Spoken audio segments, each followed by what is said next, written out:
All right, we got two setups here. If you're a DIY plumber, this is the one to get. This is legit. Use the MAP gas, it burns hotter, it's quicker to heat up the pipes. This tip, got the adjuster right here, burns way hotter.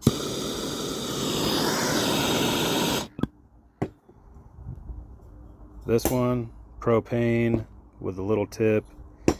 I mean, it works, it'll get the job done, but this is just way better.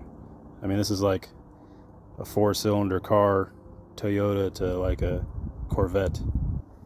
So just go with that one first. You'll get pro results.